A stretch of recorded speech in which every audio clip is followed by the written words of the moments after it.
চট্টগ্রাম বিশ্ববিদ্যালয়ের শিক্ষার্থীদের সাথে স্থানীয় গ্রামবাসীর যে সংঘর্ষ হলো সেটা আসলে কিভাবে শুরু হয়েছিল, দোষ কার ছিল, কেন পরিস্থিতি এত ভয়াবহ আকার ধারণ করলো, সে প্রশ্নের উত্তর লুকিয়ে আছে এই ভিডিওতে।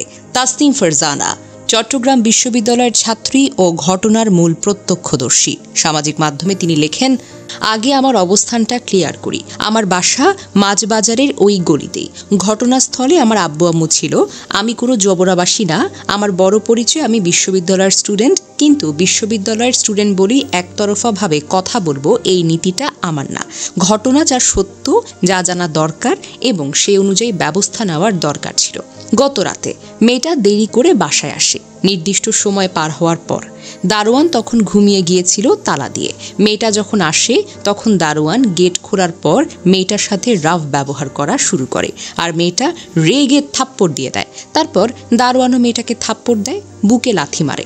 এরপর শোরগোল শুনে আমার আব্বু আম্মু সহ আশেপাশের বিল্ডিংয়ের মানুষজন বাহিরে আসে। মেয়েটা নিজের মুখে তখন স্বীকার করে সে রেগে আগে থাপ্পড় মেরেছে। কথা হলো, মেয়েটা বাবা মায়ের সাথে থাকলে এত রাত করে বাড়ি ফিরতে পারত? আর মুখে মুখে কথাবার্তা হতো, প্রয়োজনে উপর থেকে মেয়ের রুমমেটদের আনতো কথা বলার জন্য, বা সকাল হলে এই দুর্ব্যবহার নিয়ে কিছু করত।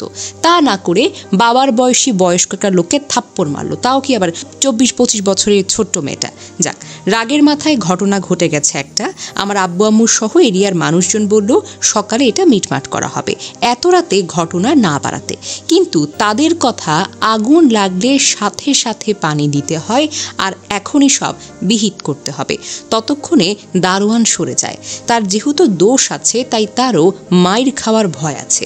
তাকে পেরে ছাত্ররা আর সালাম করবে না। দারোয়ান হলো গ্রামের মানুষ, তার বাড়ির লোকেশন এখানকার মানুষের জানার কথা না। বাড়ির ঠিকানা বলতে না পারায় ছেলেরা সামনে ওই এলাকার লোকজনকে গালিগালাজ করলো। তারপর কিছু ছাত্র দারোয়ানকে ধাওয়া করতে করতে এত রাতে একটা অচেনা গ্রামে গিয়ে ইট পাটকেল খেললো। আইন বিভাগের একজন আহত হলো। এত রাতে ধাওয়া করতে করতে গ্রামে যাওয়ার কোনো দরকার ছিল না, কারণ গ্রামের মানুষ ওই দারোয়ানের পক্ষেই থাকবে। আর একে তো রাত, তার উপর চিপা চাপা গড়ি, তাদের পরিচিত না।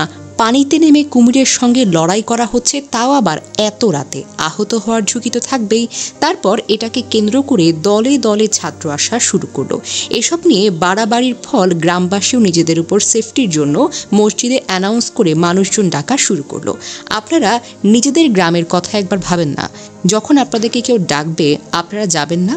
তারা তো আসল ঘটনা জানতো না, আর এত আপডেটও না জেনে ঘটনা মিনিটে মিনিটে পোস্ট দেবে। তবে মারমুখী কিছু গ্রামবাসী যারা এলাকার পাতি নেতা, ক্ষমতাবান মনে করে নিজেদের, তারা বের হয়ে আসছে। বাকিরা ভয়ে বের হয়নি। তবে আসিফ ভিলার সামনে যে গ্রামের স্থানীয় গুন্ডাগুলো মারছে, এটা ইচ্ছাকৃতভাবেই শোধ তুলতে চাইছে ছাত্রদের উপর। তারা ভার্সিটি স্টুডেন্টদের পছন্দ করে না, তাই সুযোগ পেলে এমন করলো। তাদের বিচার হওয়াটা দরকার। ওই এলাকার ছেলেগুলো অনেক খারাপ। আমি পার্সোনালি অনেকবার টিজিংয়ের শিকারও হয়েছি। এরপর তো ছাত্রদের উপর কয়েক দফা আক্রমণ হলো। এখানে ঘটনা মূল ঘটনা থেকে বেরিয়ে চাকসু আর ফেমাস হওয়ার নেশায় ছাত্রদের অচেনা গ্রামে এনে বিপদে ফেললো কিছু। পরবর্তীতে সেনাবাহিনী আসার পর ছাত্ররা অনেক গ্রামবাসীর দোকানপাট, বাসার জানালা এসব ভাঙচুর করলো। ভাঙচুর করতে করতে মাঝবাজারের ঘটনা শিকদারপাড়া পর্যন্ত গেল। যারা ক্ষতিগ্রস্ত হলো তাদের বেশিরভাগের দোষ ছিল না, ঘটনা জানেও না। এই কাজটা ঠিক হয়েছে? আমি জানি না কোন ফুটেজ খোর বা ফেমাস হওয়ার নেশায় কারা সামান্য ঘটনাকে এত বড় করে ছাত্রদের রাগকে কাজে লাগিয়ে ভাঙচুর আর গ্রামবাসীকে উত্তেজিত করে ছাত্রদের মাইর খাওয়ালো। তবে এটার সঠিক বিচার হওয়া দরকার উভয় পক্ষেরই। আর মেয়েটা আর দারোয়ানকে সামনাসামনি এনে সত্য ঘটনা তুলে ধরা হোক। কিছু বাড়িয়ে রাঙিয়ে কথা বলার জন্য আর কারো ফেমাস হওয়ার জন্য ঝামেলা আজ এত বড় হয়েছে।